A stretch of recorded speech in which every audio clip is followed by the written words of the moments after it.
Всем доброго времени суток. Вот и настало время последнего выпуска для этой рубрики «Квест сборки». И как обещал, это будет топ-сборка. Этим компом я пользуюсь уже некоторое время и играю за ним и монтирую свои выпуски, скажу сразу, я более чем доволен им. А для тех, кто будет заинтересован, ссылки на все железо оставлю в описании, именно там, где покупал сам.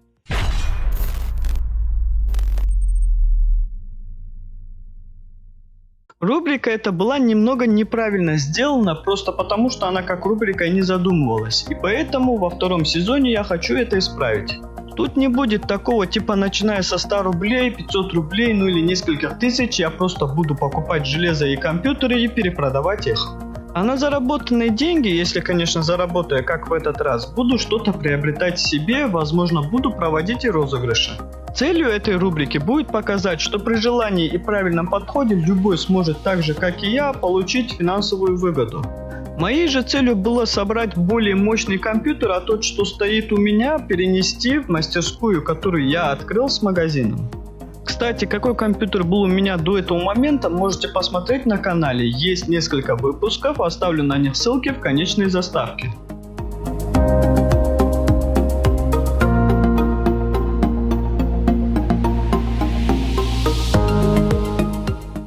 Начну с процессора, а он Intel Xeon E5-2650V2 на 8 ядер и 16 потоков, на ядре Ivy Bridge, то есть 22 нанометра, и поддержкой PCI Express X16 3.0. И именно эти показатели были моей опорной точкой при выборе камня, а также в нем на минуточку 20 мегабайт кэша.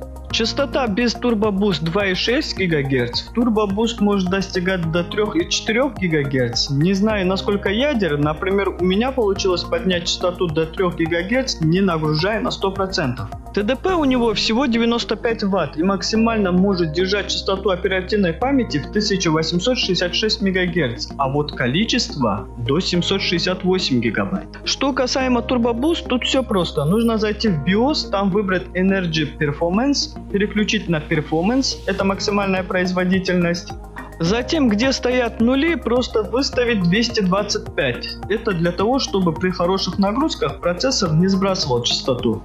Разгон я не люблю делать, если множитель не разблокирован по шине, тем более. И в моем случае множитель заблокирован, и поэтому разгона нет. Раз уж затронул BIOS, пора показать материнскую плату, а она, наверное, всем уже известная Huanange Deluxe X79 на DDR3, что и следовало ожидать. Сразу также покажу, как разогнать память на ней, точнее просто поднять частоты. Необходимо в DDR Speeds Auto выбрать 1866 МГц и все.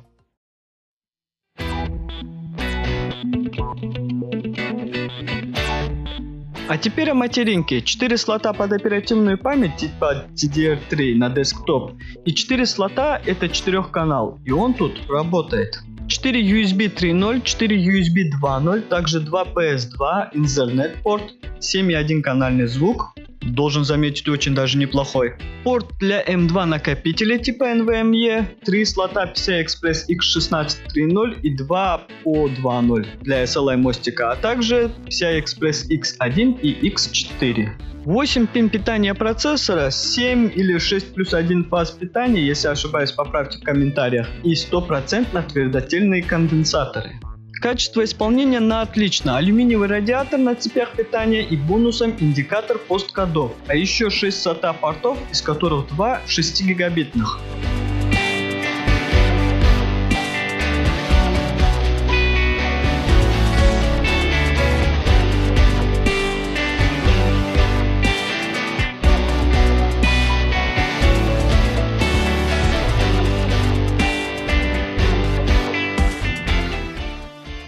Оперативку, как обычно, я взял свою любимую от фирмы Vinyeda на 1600 МГц, 4 планки по 8 ГБ, что в сумме будет 32 ГБ и 4-канал.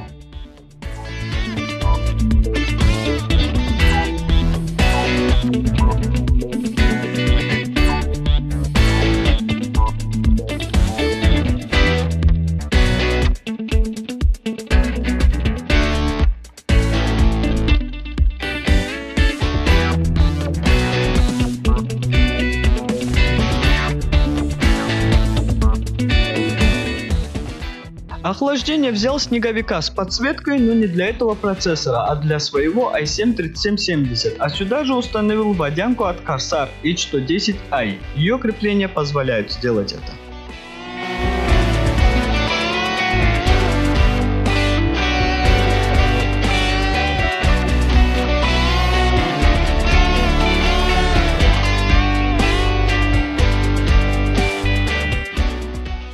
Блок питания свой я сменил, точнее он также переехал с процессором, материнкой и оперативками в другой компьютер.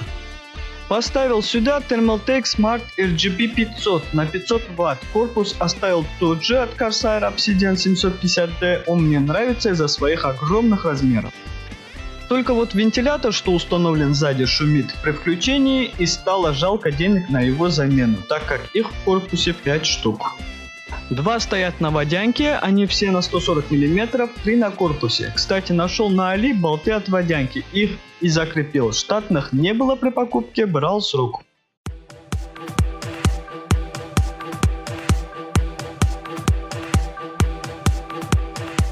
Ну и видеокарта осталась та же, GTX 1060 на 6 ГБ с AliExpress от фирмы Colorful. Обзор и тест есть на канале, как уже говорил.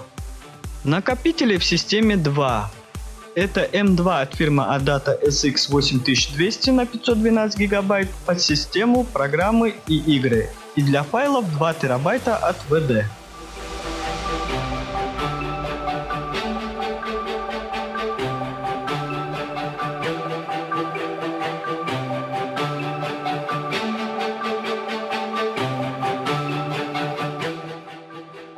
Продал свой рабочий ПК на 1156 сокете, домашний собрал в новый корпус от фирмы Aerocool Cylon White, он мне понравился.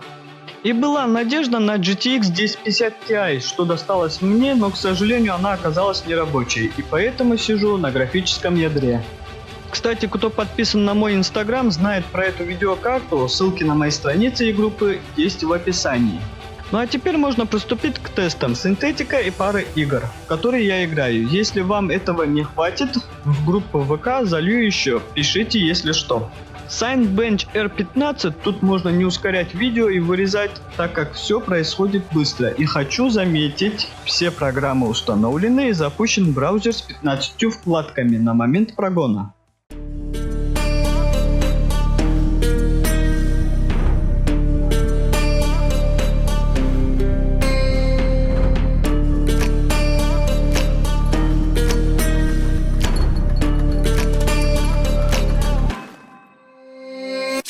Warriors around, don't get caught in the mosh pit. Fuel to the fire, ain't nobody can stop it. Trouble in my city, but you know I'm across it. Got a 40 on my hip and I'm liable to spark it. Throw down these hits. То есть я не собираюсь делать какой-то чистый тест, а максимально приближенный к реальному. И результат 956 кубит. И этот результат выше на порядок, чем у моего i7. Посмотрим, что покажет FarmArk, и это тест производительности видеокарты с AliExpress GTX 1060 на 6 ГБ на заводских настройках, то есть вообще без разгона с моей стороны. И тест выдает 4316 points. Много это или мало, пишите в комментариях. Посмотрим, какова разница между брендом и китайцем. Мне, например, интересно. А вот что покажет Crystal Disk Mark и тест SSD M2 от, повторюсь, Adata SX 8200. Это бюджетник, и для себя он очень даже неплох. Я бы сказал, даже хороший, ввиду своей цены. Ну что ж, синтетика синтетикой, а игры играми. Записывал все на встроенную утилиту Windows 10. Делайте на это поправку и посмотрим, что и как со всем этим делом. И первая игра PUBG. Разрешение Full HD, настройки на ультра и высоких, размытие и резкость отключены, ну и вертикальная синхронизация тоже была отключена. И FPS держится в районе 70-80, бывают просадки и ниже 65 я не наблюдал. Никаких фризов и статоров тоже нет, если игра сама не тупит, конечно.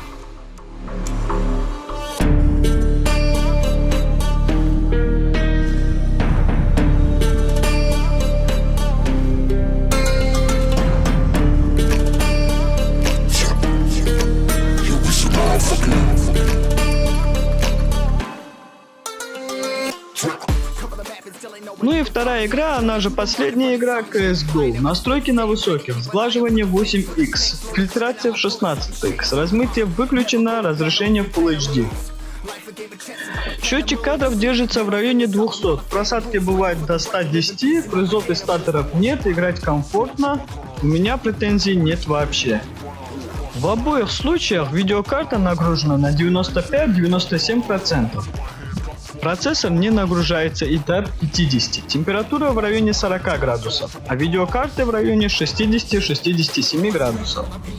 В общем, для этого процессора я даже не знаю, какая видеокарта нужна, чтобы он получил нагрузку хотя бы на 80-90%. Я им очень доволен.